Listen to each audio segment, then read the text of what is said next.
Nós sabemos conversar com o líder de fração de AVP de Estado, René Hardey. Trata aqui de uma convicção que se um governo negligencia diálogo social, é negligencia a união.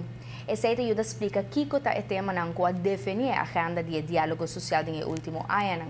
O parlamentário quer que o diálogo social está mais que um logro político. Aunque diálogo social por aprobar dito um instrumento ideal para buscar consenso entre governo e diferentes gremios sobre tema e reto de interesse nacional, há um modelo que está inativo. E como?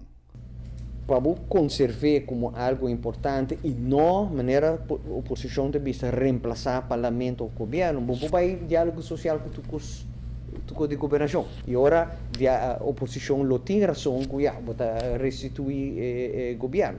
Não. Botar assim no momento o assunto não grande. E durante a crise econômica que nós temos de 2007 para o se boa que rapport de IMF, Banco Central, CFT, Raad van Advies, o que Conselho de Governador ou de instituir governo, não a focus arriba algum tema. Trata aqui de melhorar a economia, manter a força de compra de cidadãos, reformar o fundo de pensão e sanear e cuidar o fundo de AZV. Sei que o tema não, cultura bisa, botem que resolver não.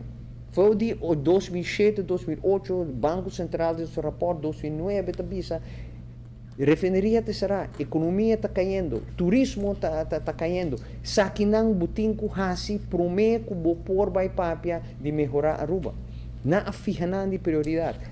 Não abordo por ninguém a agenda de diálogo social, não abordo atender.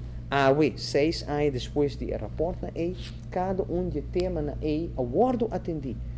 Reforma de pensão, reforma de belasting está caminhando ainda, situação financeira, maneira de botar a economia, a sali foi de ponto abaixo de 5% crescendo.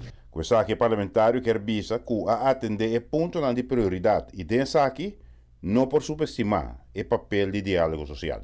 E o rol de diálogo social dessa aqui está crucial.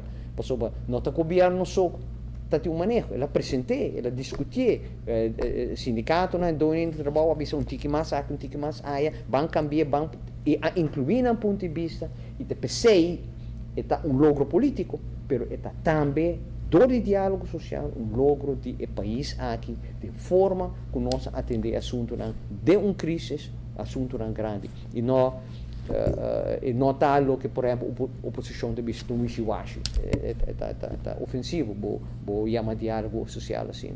Giovanni Müller, Notícia de Noite.